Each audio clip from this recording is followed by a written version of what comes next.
Bonjour à la communauté des leaders de gloire. Je suis Christiane Ekwala, votre hôte et catalyseur de gloire. Bienvenue à Les Shine. Aujourd'hui, nous allons voir la deuxième partie de notre vidéo sur le thème 10 secrets pour être un leader déception.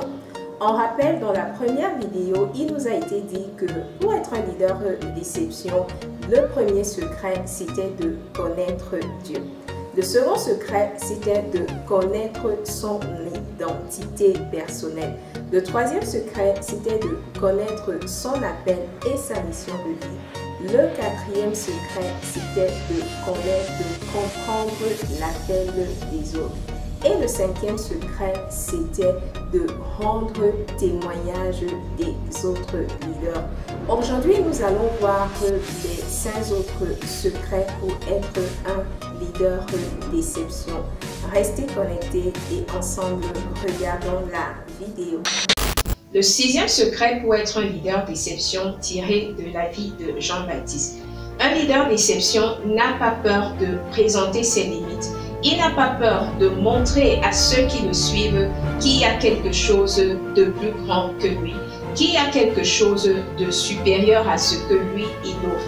Il n'a pas peur de montrer à ceux qui le suivent qu'ils peuvent aspirer et désirer quelque chose de plus grand. Jean-Baptiste n'a pas eu peur de dire que son baptême, c'est le baptême d'eau, mais qu'il y a un autre baptême qui est le baptême du Saint-Esprit auquel on peut aspirer, un autre niveau supérieur auquel on peut partir, qui est un niveau supérieur à le niveau où lui peut amener les personnes qui le suivent. Un leader déception, c'est un leader qui expose ceux qui le suivent à davantage. Il les expose et il les encourage à davantage se développer et même à aller plus loin que là où lui n'est allé. Le 7e secret pour être un leader déception, c'est qu'un leader déception n'embrigade pas les gens qui le suivent. Un leader déception n'a pas peur de perdre les gens qui le suivent. C'est pourquoi il se sent en sécurité et il peut leur dire qu'il y a autre chose de mieux que ce qu'il offre. Dire à des gens qui sont sous vous qu'il y a quelque chose de plus grand que ce que vous offrez, c'est leur donner la possibilité de pouvoir aller voir ailleurs. C'est leur donner la possibilité de pouvoir se développer et d'aller chercher ce que nous n'avons pas. Et c'est ce que Jean-Baptiste a fait, en laissant ceux qui le suivaient suivre Jésus. Les 2 premières personnes qui ont suivi Jésus, c'est des personnes qui étaient des disciples de Jean initialement. Jean ne les a pas retenus, Jean ne leur a pas empêché de suivre Jésus. Bien au contraire, il est celui qui les a introduits à Jésus. Il est celui qui leur a parlé de Jésus. Tout simplement parce qu'il se sentait en sécurité dans son appel. Tout simplement parce qu'il savait que l'appel de l'autre leader est un appel complémentaire à son appel. Tout simplement parce qu'il savait que le peuple que Dieu lui a confié est un peuple qui doit grandir, est un peuple qui doit se développer. C'est pourquoi il a la capacité de l'exposer à quelque chose de plus grand, au risque de les voir partir et rejoindre d'autres leaders.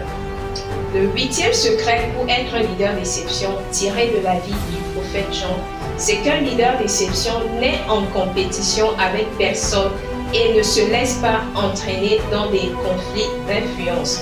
Un leader déception, il est confiant et serein dans son appel et il laisse aussi les autres être sereins et confiants dans leur appel. Ils ne se sentent pas intimidés par l'appel des autres. Ils ne se sentent pas intimidés par le leadership des autres. C'est pourquoi ils n'entrent en compétition avec personne et ne se laissent pas entraîner dans des conflits d'influence. Lorsque des gens sont venus dire à Jean-Baptiste que celui que tu as introduit hier, celui dont tu as rendu témoignage hier, aujourd'hui, il est aussi en train de baptiser et il est en train de baptiser des personnes plus que toi. Jean-Baptiste n'est pas entré dans ce jeu. Jean-Baptiste ne s'est pas laissé entraîner par ce conflit d'influence. Il est resté serein et confiant dans son appel. Il a fait comprendre aux autres qu'ils n'étaient pas en compétition avec Jésus.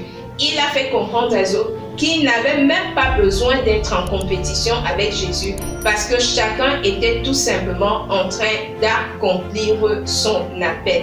Si nous voulons être un leader d'exception, nous devons être à même de pouvoir savoir que chacun doit accomplir son appel et que nous ne sommes en compétition avec personne. Les autres leaders qui font des choses semblables aux nôtres ou alors qui font des choses différentes sont tout simplement aussi au service de leur maître. Qui est notre maître à tous? Ils sont tout simplement au service de Dieu et s'ils sont en train de travailler à bâtir le royaume. Et celui qui ne bâtit pas avec nous détruit. Un leader d'exception comprend qu'il n'est pas en compétition avec les autres. Un leader d'exception comprend que les autres, ensemble avec lui, ont besoin et ont le devoir de bâtir le royaume de Dieu. Le 9e secret pour être un leader d'exception tiré de la vie de Jean-Baptiste, c'est qu'un leader d'exception reprend avec amour et saisit chaque opportunité pour montrer la direction à ceux qui le suivent. Lorsque les gens sont venus voir Jean-Baptiste pour lui dire que Jésus était aussi en train de baptiser, il ne les a pas repris avec dureté, mais il les a repris avec amour et a saisi cette opportunité pour davantage présenter le royaume de Dieu aux autres, pour davantage présenter sa mission, pour davantage présenter la mission de Jésus. Parce qu'un leader d'exception, c'est un leader qui ne rate aucune occasion, aucune opportunité pour montrer la direction à suivre. Un leader d'exception est un repère qui montre la direction en tout temps et à tout moment. Le 10e secret pour être un leader d'exception tiré de la vie du prophète Jean, c'est qu'un leader d'exception ne perd pas de vue l'objectif. Il ne perd pas de vue la finalité.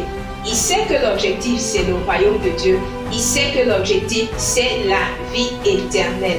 Alors, quoi qu'il se passe et quoi qu'il fasse, il n'a qu'un seul objectif en tête, c'est la vie éternelle.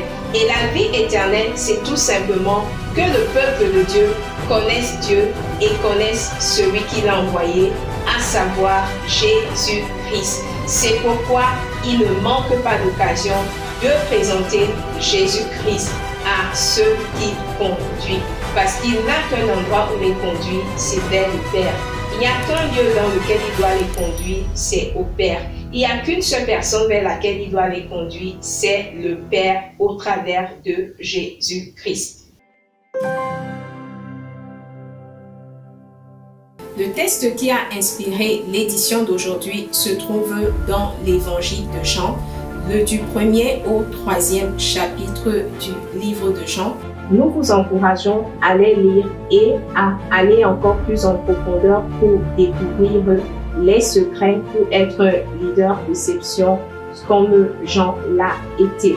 Mais pour le verset du jour, nous avons retenu particulièrement deux versets qui se trouvent dans le chapitre 3 de l'évangile de Jean, à partir du verset 29 jusqu'au verset 30. Et là, il est écrit: celui à qui appartient l'épouse, c'est l'époux, mais l'ami de l'époux qui se tient là et qui l'entend éprouve une grande joie à cause de la voix de l'époux. Aussi cette joie qui est la mienne est parfaite. Il faut qu'il croisse et que je diminue. L'ami de l'époux, c'est tous ces leaders que le Seigneur a donnés au corps de Christ. L'ami de l'époux, c'est toutes ces personnes qui sont au service du corps de Christ, qui est l'Église. Moi, je suis un leader, je suis un ami de l'époux. Tu es un leader, tu es un ami de l'époux. Nous espérons que vous avez été bénis par la vidéo d'aujourd'hui. Si tel est le cas, nous vous invitons à la partager autour de vous et à vous abonner à notre page Christian Ekwala-Women of Glory. N'hésitez surtout pas à nous appeler à l'un des numéros qui s'affichent au bas de l'écran ou à nous écrire à notre adresse email pour vos besoins de formation et développement en leadership. C'était Les Shine avec Christiane Ekwala, votre hôte et catalyseur de gloire. À très bientôt. Bye bye.